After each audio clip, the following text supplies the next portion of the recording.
Hey, what's up? This is Jason Drone. Welcome to today's presentation of GSD Daily. This is episode number 104. And today we're going to talk about the software that you're going to use to run your membership site, or choosing how to choose the right software to run your membership site. Now, up until this point, we talked about money. We basically talked about membership sites and how you can charge for membership sites, and how to build them and content for them and all that other stuff. Yesterday we talked about content. So today we're going to talk a little bit about the tech part of it, the setup, and just to bring it all home, because up until this point we have brainstormed content for your membership site. We've picked a niche or a market. We brainstormed some content, if you remember, inside that mind map. Then yesterday we talked about creating that content and how there's a couple different modalities for content. There is your text-based stuff, PDF downloads or blog posts. There is video, and then you can pull the audio out of the video, so that you have an audio or a video and an audio presentation. We also talked about some different ways that you can deliver content, whether it's monthly, whether it's a big block, whether it's whatever. And we talked about some pricing stuff too, like how to price, whether you sell monthly or annual, how to use that inside of like an upsell sequence or whatever. So today we're going to talk about the software to use. Now, a membership site in and of itself is really pretty simple. I mean, all it is a collection of web pages that is protected. And the only way to get to those pages or those files is when you're logged in. So most every website has some sort of a protected membership login. It's the same thing, so the difference is you, in having a membership, you're charging a subscription for access, or maybe you're charging a gateway, an entry fee for access to your information. But the subscription part is the membership, so the membership is just kind of the portal. You log into the membership, you get added into like a membership dashboard, and the dashboard is where you see your video courses or your audio courses or PDFs or whatever it ends up being. And you can have one course or two courses or four courses or a couple memberships, or however it is you decide to kind of split it up. Now, there are a lot of different ways to build, like functionally, there are a lot of different ways to protect that content. And if you remember a couple years ago, or earlier in the week, I talked about, like a decade ago, there was a course called Teaching Sales that came out. And Teaching Sales was really just incredible software for what it was. Or it was a membership course on how to build membership courses, which is a little bit tongue-in-cheek, but they had some great material, and it was put out by a guy named Brian Clark, who started Copyblogger. And he went through and basically walked through this entire model of how to build these membership sites in a piece of software called Moodle. So this is a CMS. Let's go look at that, and then also protect it with a piece of software called Amember, which is very, very old now. So I'm actually looking at the website. I don't think they updated it at all. But let me just share my screen here. So this is how we used to build membership sites. We would take a piece of software like Moodle, and Moodle looks like it's been updated a little bit, but Moodle is what is known as a learning management software, LMS. So the LMS software, there are very sophisticated forms of LMS software that are very, very, very expensive, and they are what is powering all of these digital learning platforms. Every college who is doing distance learning, especially right now, and has a membership login and all that other stuff, they are using a form of an LMS, a learning management software. There's a lot of very expensive software applications out there that they can run. Things like there's corporate versions of like Teachable and stuff that people use. Moodle is a very simple free one. It's an open source piece. It's an open source software that you can download. You can install it on your web server. You can configure it, use it, put your stuff in there, and it puts everything behind a membership login. Now, the part that controls the payment is usually different. So usually, like, you have Moodle, which is your software, your LMS software that actually controls how the content is delivered, that controls the video, that controls the login, all that stuff. And then what you do is you pair it with some sort of like a money software, like a collection gateway kind of software. So A-Member was actually how I learned how to build membership sites. So I built a Moodle site, and then I wrapped it in A-Member here.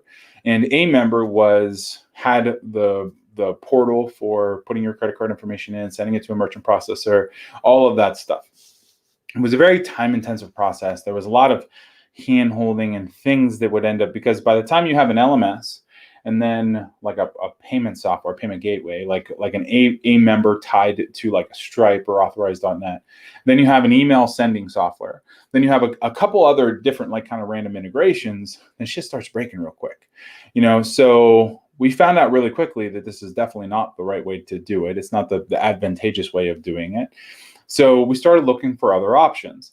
And the other options we found, the first kind of big membership software that was created for WordPress was this Wishlist Member. And it's still very much, I would say it's probably the industry standard.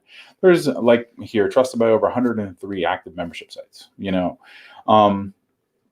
a lot of membership sites. It's a lot of people using the software. It's very easy. It integrates directly with WordPress. And so you can have a WordPress site, which powers 25% of the internet. You can have a WordPress site, add in this Wishlist Member plugin, and now all of a sudden you have a membership site. So it has members login, member login pages, widgets, functionality. You can protect any page, any category, any image that is on your site. So even if you want to like retroactively protect some of your pages because they're great content, you can do that with Wishlist Member. You can also show the first 100 words of a blog post and then have like a read more button, like these Go Erie is where I live. It's a newspaper here. But if you look at any of these, online newspaper places where you can only read 3 or 4 articles, this payment gateway, or paywall is what it's called. But basically you read the first 100 or 200 words, and then to read more, you have to become a subscriber for 99 cents a month or whatever. Then Wishlist Member has that functionality too. So you can protect all your blog posts if they want to read them. So there's lots of different things you can do with a membership plugin. A lot of different ways you can make money, with that membership plugin. So Wishlist Member is a great tool. We use it for a lot of client sites. LearnDash is another one that we have since started using lately. They have some really interesting functionality for like content licenses. They have some really great dashboards and really, it's a very pretty software. As Wishlist Member is not. Wishlist Member is, it's not a whole lot to look at. I mean, it's nice and it's functional and it works great. But LearnDash has some really cool tools that tie in with a lot of other things. We use also, like if we just want to cut right to the chase, we use Entreport, which is a CRM, and it has a WordPress plugin, which will create your membership sites for you.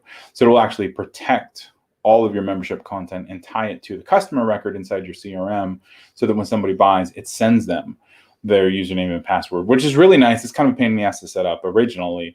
But that when somebody buys something, they have their login. It isn't up to them to go give their login and their password and all that other stuff. So Entreport has worked really well for that. For more sophisticated membership sites, or for more sophisticated, just protecting content in a more sophisticated way. So if somebody buys, somebody sets up an email account with you, and then they purchase maybe a month down the road, then their membership gets unlocked. Entreport tracks how many times they're logging in and all that other stuff. So really nice stuff. And that's how, if you have a WordPress site, that's how you would end up integrating it. Now, if you want a more robust platform that isn't WordPress based, some people do. Kajabi is my favorite. So Kajabi is a knowledge commerce platform.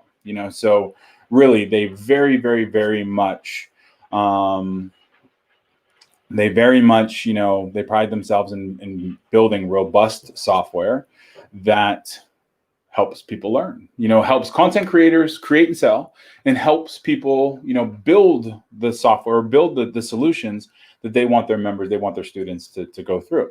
And brilliant software works really well. It's intuitive to use. They have pipelines and all kinds of other crazy stuff. They do email marketing, and it's just a very robust platform anymore.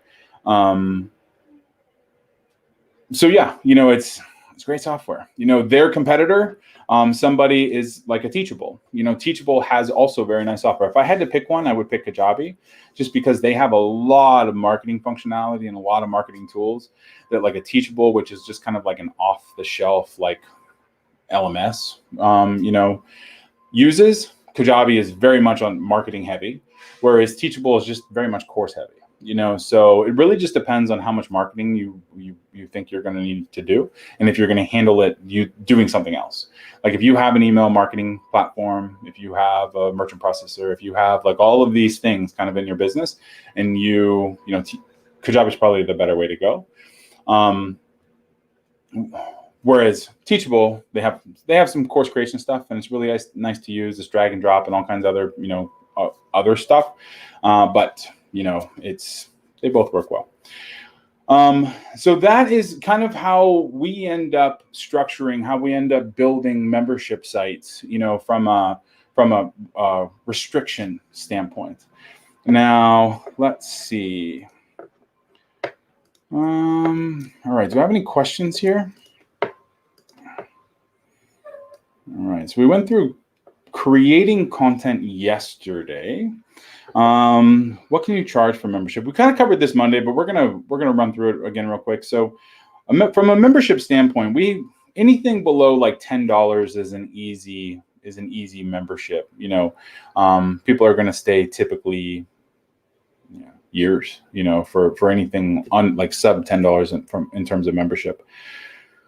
They're really great for qualifying buyers, and then building a tribe, of buyers, and building a tribe of people who, you can cultivate and nurture and stuff into some of your higher end programs, is really where a lot of the low dollar membership sites come in. Anything between like 20 and I would say 20 and 100, ends up being kind of that middle of the road membership. That people are going to stay for between 3 and 5 months for, as long as you give value, so that becomes like